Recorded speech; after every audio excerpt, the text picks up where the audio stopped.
குப்பையாட்டு கொண்டு வந்து குமிச்சாச்சுங்க. இன்றைக்கி பெட்ரூமில் பெயிண்ட் அடிக்கிறாங்க அப்படின்னு சொல்லிட்டு எல்லா திங்ஸையும் கொண்டு வந்து ஹாலில் கொண்டு வந்து குமிச்சாச்சு. சரி, அவங்க பெயிண்ட் அடிச்சு முடியறதுக்குள்ளே நாமளும் என்ன சுத்தம் பண்ணுற வேலையெல்லாம் பண்ணி வச்சுக்கலாம் அப்படின்ட்டு ஸ்க்ரீனு நெட்டு எல்லாத்தையும் துவைச்சி வச்சிடலாம் அப்படின்ட்டு இன்றைக்கி அதை தாங்க அழைச்சி வச்சுருந்தேன். துவைச்சி போட்டதுக்கு சூப்பராக வெயில் அடிச்சுங்காட்டி கொஞ்சம் சீக்கிரமே காஞ்சிடுச்சுங்க. சரி, எப்படியுமே பெயிண்ட் அடிச்சு முடிகிற வரைக்கும் அந்த ஸ்க்ரீனெல்லாம் மாட்ட முடியாது அப்படின்ட்டு அதை மடித்து வச்சிடலான்ட்டு அந்த ஸ்க்ரீனில் எப்படி ஃப்ளீட்ஸ் இருக்குதோ அதே டைப்லேயே மடித்து வச்சுட்டேங்க.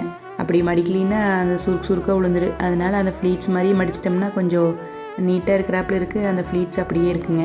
நைட்டுக்கு சப்பாத்தி சுட்டே ரொம்ப நாள் ஆனாப்புல இருந்துச்சு. சரி, சப்பாத்தியுமே எம்டி சால்னா வச்சுக்கலான்னு சொல்லிட்டு இன்றைக்கி அதுக்கு தாங்க ரெடி பண்ணியிருந்தேன். வாய்க்கு நொப்பமாக இருக்குதோ இல்லையோங்க, ஆனால் அந்த கடையில் அடிக்கிற மாதிரி அந்த சால்னா வாசம் அடித்தா தான் அது சால்னானே ஒத்துக்குவாங்க. நானும் பட்டை கிராம்புன்ட்டு எனக்கு தெரிஞ்சதையெல்லாம் போட்டு பார்க்குறேன். அப்போ கடையில் வாங்குற சால்னா ஸ்மெல் வர்றது இல்லைங்க. அதுக்கப்புறம் தான் தெரிஞ்சது அந்த கல்பாசி போட்டால் கடையில் வாங்குற சால்னா ஸ்மெல் வரும் அப்படின்ட்டு. அதுலேருந்து தாங்க கொஞ்சம் கல்பாசி ரெண்டு போட்டுக்கிறது. மணக்க சால்னா ரெடி பண்ணிட்டேங்க.